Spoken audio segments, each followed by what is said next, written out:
you so you guys can understand that in more detail. Like there's a lot going on when we do a neuro session. And when I say a lot, that's just barely scratching the surface. There's thousands of pieces of data and thousands of interactions. And the human brain is just such an amazing thing. Anybody who thinks that um, they have it all figured out, is they're just blowing smoke. I've been doing this for 35 years, and the farther we get into the brain, the more it's like as far into the universe as you can go. The deeper you go into the brain is just as far. And there's just things that we're learning constantly.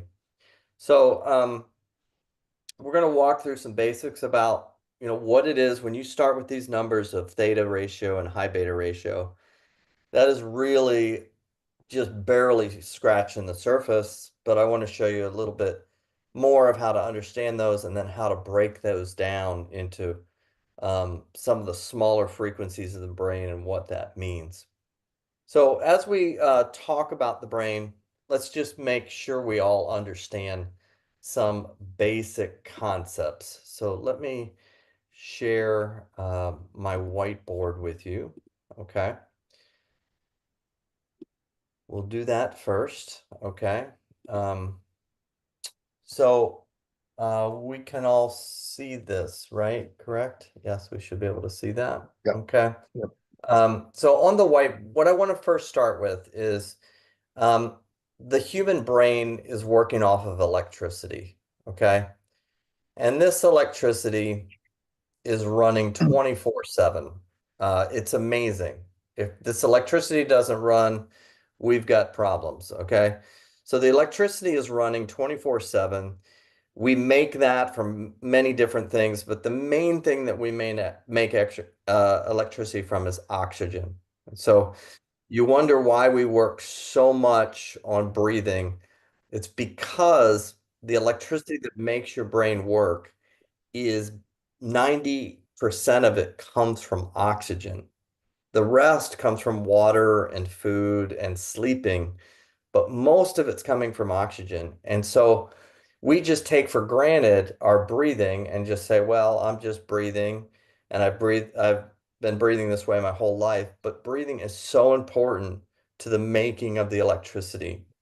And the difference between how clean and efficient the energy source is coming from has a lot to do with not only our inhale, but how much of the toxins are coming out on the exhale. There's so much toxicity and waste product that comes out with that exhale. So we need that to be really good. And so why are we just sticklers on oxygen? Because it's really at the base. If we're going to study and improve electrical current in the brain, we have to make sure that energy is good. So we make the electricity and then we manage it. And what we have within us is this thing called the autonomic nervous system. You've heard me talk about this a lot, but it's very important that we always understand this, is that the autonomic nervous system has the capability to tell us to make a lot of electrical current at once or to use a lot of it that's been stored up. That's when it goes fast and referred to as sympathetic state. Okay. The autonomic nervous system can also say, hey, I think we should just use a little bit of electrical current, which is called slow, and that's parasympathetic. Okay. This balance between sympathetic and parasympathetic is being managed constantly in a way that it's not exactly like homeostasis. It's a little different than that. It's called allostasis in that it's trying to get stronger and more efficient over time. It's not just keeping a baseline, but it's actually trying to get things stronger. And so the autonomic nervous system is creating this balance. And the way it decides how it's going to use energy is primarily looking at the environment through our senses. Okay. But as humans, we can use our frontal lobe to override that. We can think about things that actually can overactivate our autonomic nervous system or underactivate through our thought process. Animals really can't do that.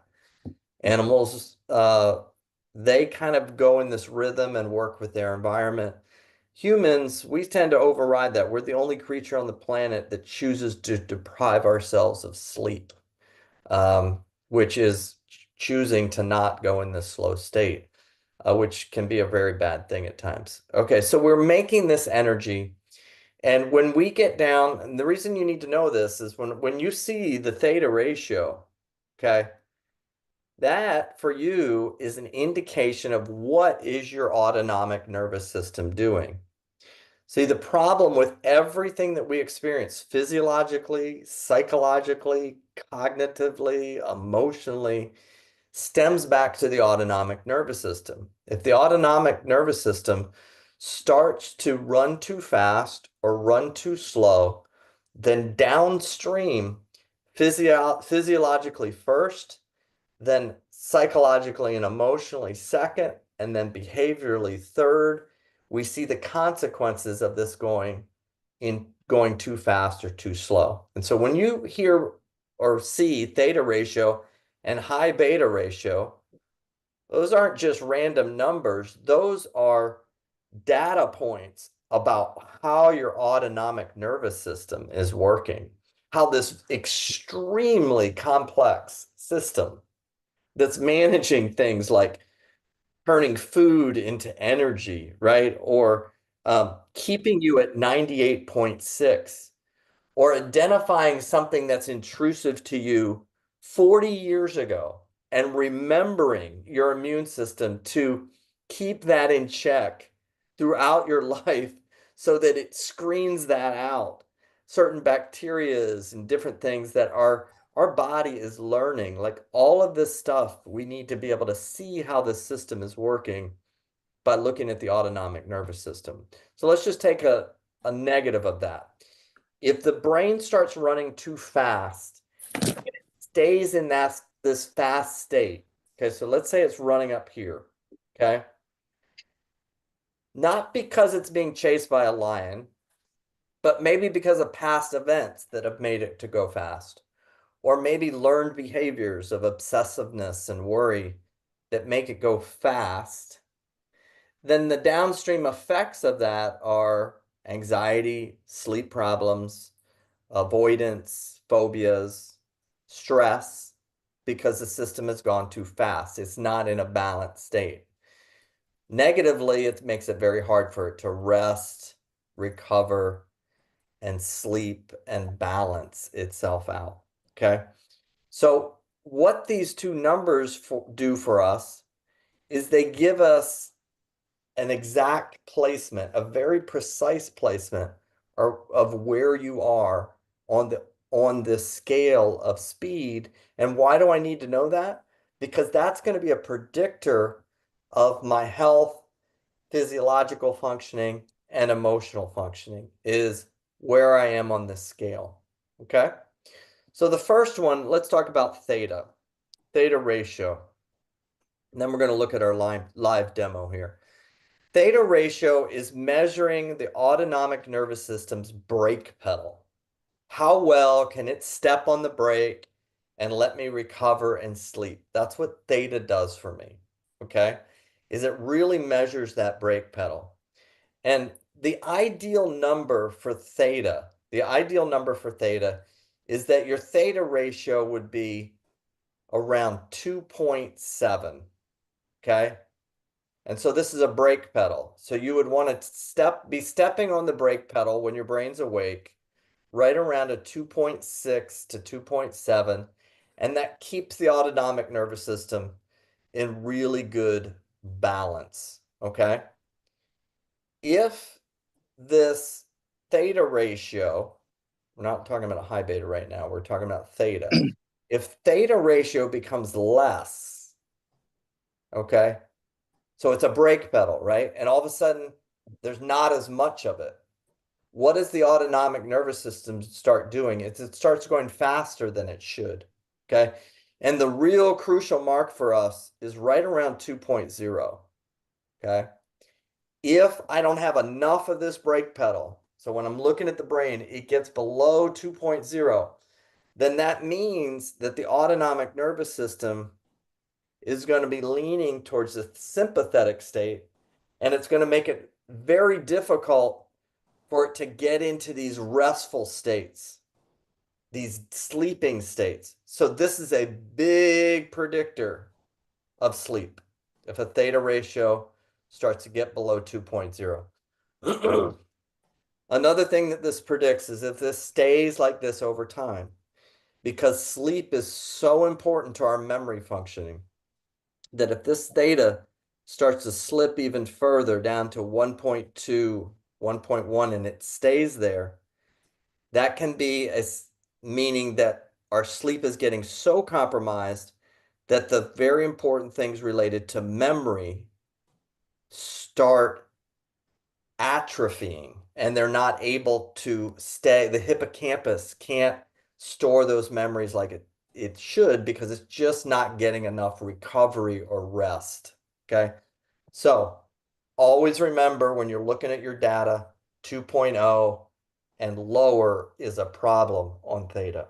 Now, one other thing on theta, theta is kind of bi-directional. You don't want too little of it, but you also don't want too much of it because now I'm starting to, if I get over 3.0, okay, I'm starting to now get in a state where there's too much brake pedal. This is a brake pedal. So if it's braking too much and starting getting over 3.0, then what starts to happen is now I'm residing down here in the slow states when I'm supposed to be awake. And the number one thing that impacts is attention. Is I start to find it very difficult to attend to things. Now, you might not even realize this, but back in 2013, this isn't the stuff that your pediatrician or your doctor tells you, okay? But mainly because they probably don't know. But in 2013, the FDA said if you use this marker of an EEG of the theta ratio of greater than 3.0 in your assessment, you will improve the diagnostic accuracy of attention diagnosing ADHD by 30%. Okay, so if you would just take the time to get a 5-minute EEG when you're looking at whether somebody has an attention disorder, that means that your diagnostic accuracy, if you use this marker of 3.0, will be 30% stronger. Well, that brings us to maybe wondering, well, what is the diagnostic accuracy of ADHD? So this has been studied and looked at, and actually in the new book, Extinguishing Einstein, coming out in January, we talk about this. But if you take a group of multidisciplinary people, psychologist, psychiatrist, social worker, a teacher, put them all together and they all look at a case, their accuracy for ADHD is 61%. That's not much higher than a flip of a coin. If it's just one provider, if it's just your pediatrician, the accuracy goes to about 48%. That's a little scary when you think about a flip of a coin, the accuracy. But if you bring in this theta ratio, because it's so accurate, it increases that 61% up to 91% because it's such a great predictor of attention. Okay. Okay, let's talk about high beta and then look at our live demo. Fascinating stuff, right? You're looking at stuff that's very diagnostic, better than anything else you're going to look at, better than your Fitbit, better than anything you're looking at is this EEG is giving you the ultimate in upstream information. So the last thing I'm going to look at is you've got the autonomic nervous system. We said that it goes fast, it can go slow, okay? We talked about theta. We want it to be around 2.7. And then the high betas, the fast brain waves, we want those only go in one direction, okay? The ideal spot for those high betas is right around zero point 0.4, okay? Zero point 0.4. And anything that starts to get up to 0.6, zero point 0.8, 1.0, these are all gas pedal brainwaves. They're the ones that let us respond to crisis. So if we start to get too much of those, the brain starts to act like it's more anxious and it's more revved up. Okay? So we want that ideal number to be in a perfect balance state to be around 0.4. I do have some NFL quarterbacks that we work with that are 0.29. There's a couple of my clients that have been running a very long time who can get into the low 0.3s. That's like rare air. That's being in the perfect zone and not in a stress state, but a perfect zone, calm state. And you always want your high betas to be as low as possible. They're huge predictors of stress-related disease. The higher they get, the greater potential is for stress-related disease. So we always want those lower, okay? Now, one more thing before we look at the live demo. Okay, so I talk about these ratios, and you're like, well, where are these numbers coming from? Okay, so in your brain, you have primarily 35 different brain waves. There are more, but the ones that are really kind of make everything happen are between 1 and 35, what are called hertz. A hertz means how much a brain cycles in a second, or electrical current cycles in a second. So a 1 hertz brainwave means that the brainwave cycles one time in 1 second. That's what a 1 hertz is. If that's what a 1 hertz is, then a 20 hertz means the brainwave cycles 20 times in 1 second. Very fast, okay? So just so you know where we're getting these ratios from that I'm talking about, theta and high beta, 0 to 12 are your slow brainwaves, okay? And there's a subset in here called theta. And the reason we can measure your brake pedal is if we look at your theta waves over top of kind of the perfect speed running waves, which is right here around 15 hertz, okay? If we compare that, we get what's called the theta ratio that you saw earlier, and that's the measurement of my brake pedal because I'm seeing how do my thetas, which are slow brain waves, affect the rest of my brain waves, okay? So we want, again, those to be around 2.7. High betas are looking at these fast brain waves that cycle super, super fast, and it's taking those, the high betas, and it's comparing them again to the ideal brain waves. And it's that ratio of the gas pedal or the fast brain waves that tell us how much we're using these stress-related brain waves. Do I need those for crisis? Yes. But the higher my baseline of these brain waves, the more potential there is for crisis in the brain, anxiety, stress, and ultimately the beginning predictors of chronic illness come from these stress-related brain waves. Okay, a lot of info. Let's go ahead and we're going to now look at somebody's brain, which is really, really cool. Okay, rather than just look at it, you guys needed a little base to get started. Okay, so here we go. Let's go ahead and stop that and then let's share screen. Boom. And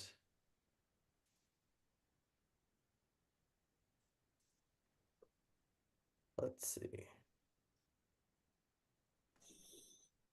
Okay, so here we're going to look at this person's brainwave. John's been waiting for us to log on here, John Wieringa. Okay, and this is literally the brainwaves that are cycling in his brain. And guess what we see right here? 16 and 20 hertz. That's kind of that middle set of brain waves, those ones that make us calm and focused. 16 and to 20. So I want to look at those, okay? But then let's scroll down, okay? And let's look at some other brain waves, okay? Let's put this over here.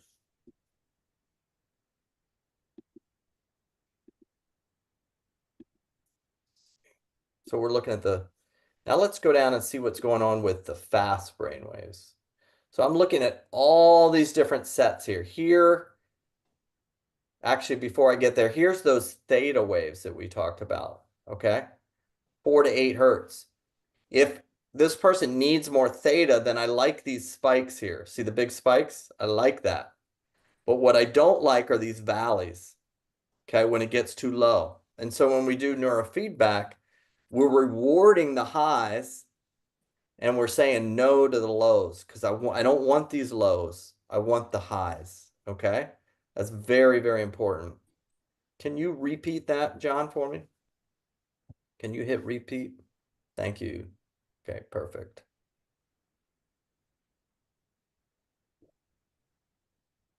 There we go. Okay, so here's his brain coming back online for us, okay? And here he's actually doing a session, okay? And do you see the little orange, or if he was doing a session, that little orange area would pop up and it would create a threshold for when the video is going to stop and start. And this one I want more of, so the video would play up here, but it would stop down here below the line, okay? Now let's go look at his crisis brainwaves, okay? Let's look at the fast ones. Let's look at the ones. Now this is running, guys, this is amazing. This is running 24/7. His brain is making these brainwaves 24 hours a day, 7 days a week, okay? Here is his stress-related brainwaves. These are stress-related brainwaves, okay? Right here, this section, okay? So anything that's going to trip him up is going to be these spikes. Do you see these little spikes? Those are all stress spikes. We all have them. Some of us have more than others. What we're able to do in neurofeedback is we're able to draw a line, basically.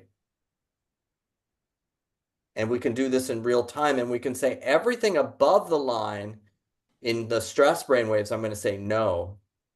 And that's where I'm going to make the movie pause when it has the micro pauses is no, don't do that.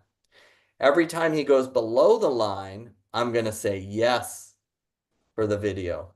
Okay. Back in the early 70s, it was a light bulb that would go on and off to treat epilepsy. That was the first disorder actually fully managed through this type of treatment. Now it's branched out into everything from ADHD to peak performance to sleep disorders to anxiety.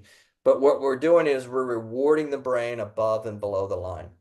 Okay, John, you don't have to start back up because we're now going to go look at John's data from earlier. Okay, so let me pull this up. And here is, okay, you guys can see this, I think. So this is John's CZ. So this is the center. And a lot of you have been training at the center. Okay. But we also train at the left and the right. And so with our new addition to the software, which is really cool, is we can send you an assessment. So instead of doing your training that day, you can do the assessment of your center, your left, and your right. And we can start to see all of these different frequencies on your brain. And then we can collect that and we can talk to you about that. And then you can get right back to the next day during training. So this is what we did with John, is we said, hey, John, I'm going to have you do the assessment. He actually sent himself the assessment because he knows how to do that. He's the one who designed it all and made it all. So he sent that to himself. And here's his CZ numbers, okay? His theta ratio at CZ was 3.6, or yeah, 3.6, okay?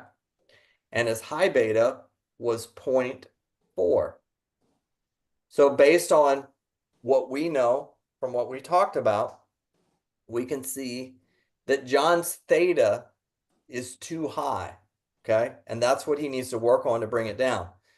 Now, the really positive thing is, after we look at the left and the right, if this keeps playing out on the left and the right, and he doesn't go below 2 in any of these areas, we know that he doesn't have the underlying neurological makeup that would cause a memory disorder. That's not his thing at all. That's not going to be his Achilles heel. He is going to, at times, have a little bit difficulty kind of staying on task. And so that's what happens at CZ, is that is up a little bit, okay? And this can also be related to sleep and a few other things, but that's a little bit higher than we want to see. So during training, in his case, every time he has a peak of theta, we're going to say no. Every time he has a valley of theta, we're going to say yes, yes, because we want his theta to come down. We also want to see, is the same thing happening at T3 and T4? Is this a common thing for his entire brain, or is it just one specific area? And that's why we want to measure more than one area. His high beta is pretty good at 0.54. That's within a decent range. I'd like to get him down into the 0.4s, but 0.54 is pretty good. Now, the cool thing that we can do here is now you can see all the different frequencies that make up John's brain at the center of his brain. I mean, that is really amazing. And by that, I can start to see what are some nuances of John's personality, what are his cognitive strengths and weaknesses, not just his theta and high beta number, because he's way bigger than that, and what is going on in the brain. So let me explain this. Is in the brain, when you have these frequencies, they follow a certain principle of physics. And what that is these slow brain waves. So this is a 4 hertz brainwave. So that means in 1 second, it does 4 sine waves. Okay. Here is a 25 hertz brainwave. So that means in 1 second, it does 25 cycles. Okay. So the physics of that is the slow brain waves should always have very high amplitudes, and the fast brain waves should have low amplitudes. Hopefully that makes sense. I'll say that again. The slow brain waves should have high amplitudes. They should be tall, and the fast brain waves should be very shallow, very small. Okay. So when you look at your brain, what should happen is it should follow this downward kind of curve to infinity. I mean, just keep going, and it should get lower and lower as it goes. Okay. Now, what we can see for John is in general, he follows that pattern, right? But I noticed that, what do you see here? Do you see this? Okay. You guys see that little kind of hump and then down? That is totally unique to John. That's like not everybody has that. That's a unique thing about him. And so what I can see is that these brainwaves right here, these have a lot to do with creativity. Okay? So now I know a feature of John's attention at CZ, the theta being higher, has a lot to do with the fact that John is probably an extremely creative person. That if it's not engaging creative-wise, he's probably going to check out over time because he wants to engage the creative aspects. He has way more creativity innately than a lot of people that you're going to see because of these specific brainwaves. In an elite athlete, you're looking for some of this and also some peaks here, because really good athletes have a lot of these creative waves too. That's what makes them be able to solve things right under pressure. Okay. One last thing about John is right at the end here, this part, we have a couple little spikes that we want to get those guys down a little bit. So that's the center of his brain. Let's finish up now that you guys are experts at looking at brains. Let's look at the left side of John's brain, because there's all these areas. There's about 21 different areas you can look at in your brain. And they're just separated in brain activity. They're separated by hundreds of miles, really. It's a small space, but it's just huge distances when you're thinking about the brain. And so here, John, very interestingly enough, okay, when we look at um, his theta ratio and his high beta again, okay, so now we're going to look at it. Did he stay at 3.7? No, he's now 2.7. What did we say earlier on his theta? So the left side of his brain, now we're at the left, we were at the center. The left side of his brain is 2.7. That is perfect. So there's nothing on the theta that we need to do for John's left side. It is absolutely spot on with his theta. But his high beta is 0.58. And we can kind of see that at the end of this. Do you guys see this? The end of the graph, how it just wants to stay up in a plateau. And we know the physics of electrical current, that it should be getting lower, right? And so it's these guys that we want to target as we get more refined in the EEG training, which happens in the refining and sharpening phases of EEG. Let's look at one other aspect of John's brain, which is the distribution, okay? We're going to look at the distribution, and what do we see again? We see this pocket of these creative waves, okay? And we know he has to stay engaged and exercise those because those are a very unique aspect of his brain, okay, is the creativity. His thetas look really good. These guys are when we want to make sure we're keeping that brain engaged on the creative side. And then also this area, which we didn't talk a lot about, is called SMR. And we want little peaks there. And he has those. So that's going to help a lot with staying calm under pressure. Okay. So these full frequency analysis let us really see the nuances in everybody's brain. Let's look at the last area. And what's very cool for you to understand here, and it's very important, is you saw the center was one way, right? And now we saw the left was another, okay? The idea that you can put one chemical in the brain and it impacts all these areas differently, that's not going to happen, okay? So if somebody takes an amphetamine and one area might need that, but another area it makes it worse, that's how you get side effects, is because every area is doing different things. And so we have to be very careful with how we're addressing the brain and not just flood it with a bathtub of a chemical, because everything's unique and it's so important for us to see that. Let's look at the last part of John's brain, okay? The right side. We'll clear this and then we'll be done. Hopefully this is giving you a little bit more insight into your numbers. And as we do assessments with you over time, we can explain more of these. This is interesting. Again, the physics of this is that these should get less over time. And I mean, hope you don't have to be neuropsychologist yet to see, huh, isn't that interesting? That is not getting less. It's a peak. And what is that? Again, that's the creative stuff. So if I was, like a headhunter looking for somebody for a company, helping them analyze, like we've done for companies where we'll do testing and stuff, and the person was coming to me and said, "Hey, we really need a really creative person on our team." Well, I've got him. That's this guy because he's wired for that. If they said, "Hey, we need an accountant who's obsessive," I'd say that's not this one person. Okay. And each of us are different. Let's look at his ratio numbers to finish up. And we have not seen that the 3.7 stayed the same. It was only at the center.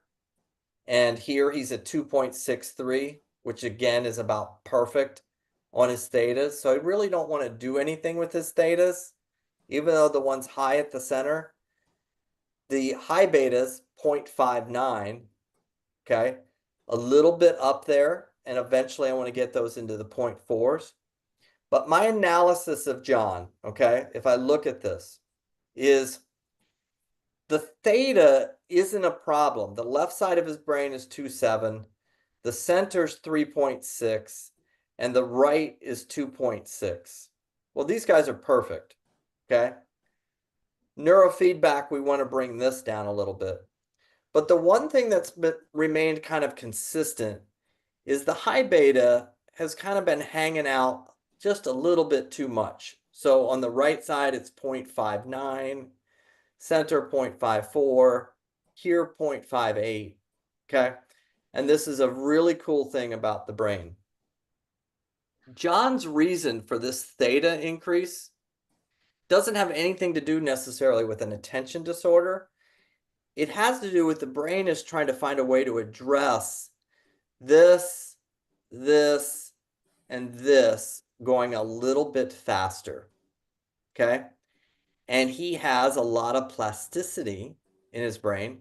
So his brain has figured out that in order to address this, I'll make this one area go just a little bit slower to manage these guys being just a smidge too fast. And that's called neuroplasticity. If he had an attention disorder, all three of these areas would have high thetas. That's not what's going on. His thetas are fine there. The reason his theta's up at the center is it's trying to help with these high betas, and it's trying to get him down a little bit.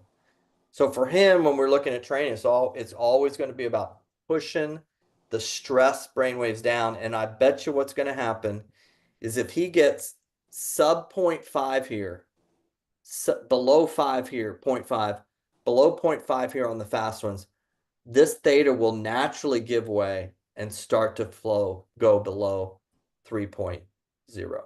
And it will start to even out more. Okay? That's a lot of info. I told you we'd do a live analysis. We'd love to be doing this with you guys as well. And so your coaches will be getting assessments on you. They'll be having some of this data, be able to kind of unpack some of it with you.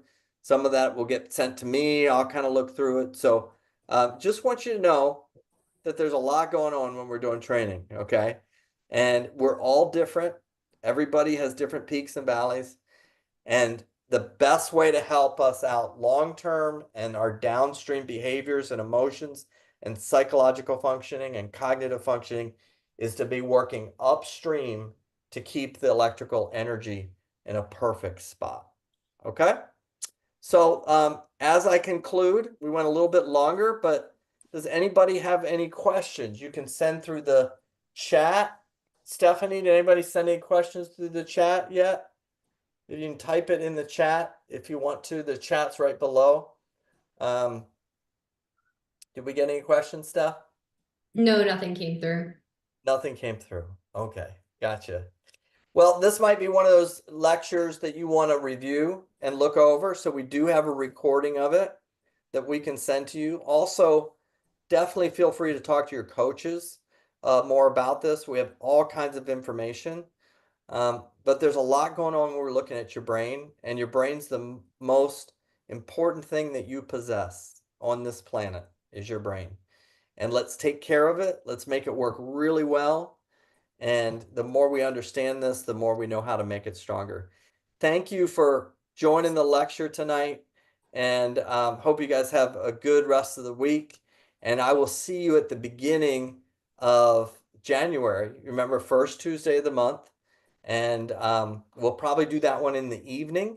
I did this one at 2 today because I'm in the Netherlands and it's really 8 o'clock here. So I was not going to do the 7 p.m. That would have been, I'd be up with you guys at 3 a.m. or something like that. So we'll see you guys. It's great to work with y'all. You guys have a good one. Okay. Bye. Thank you.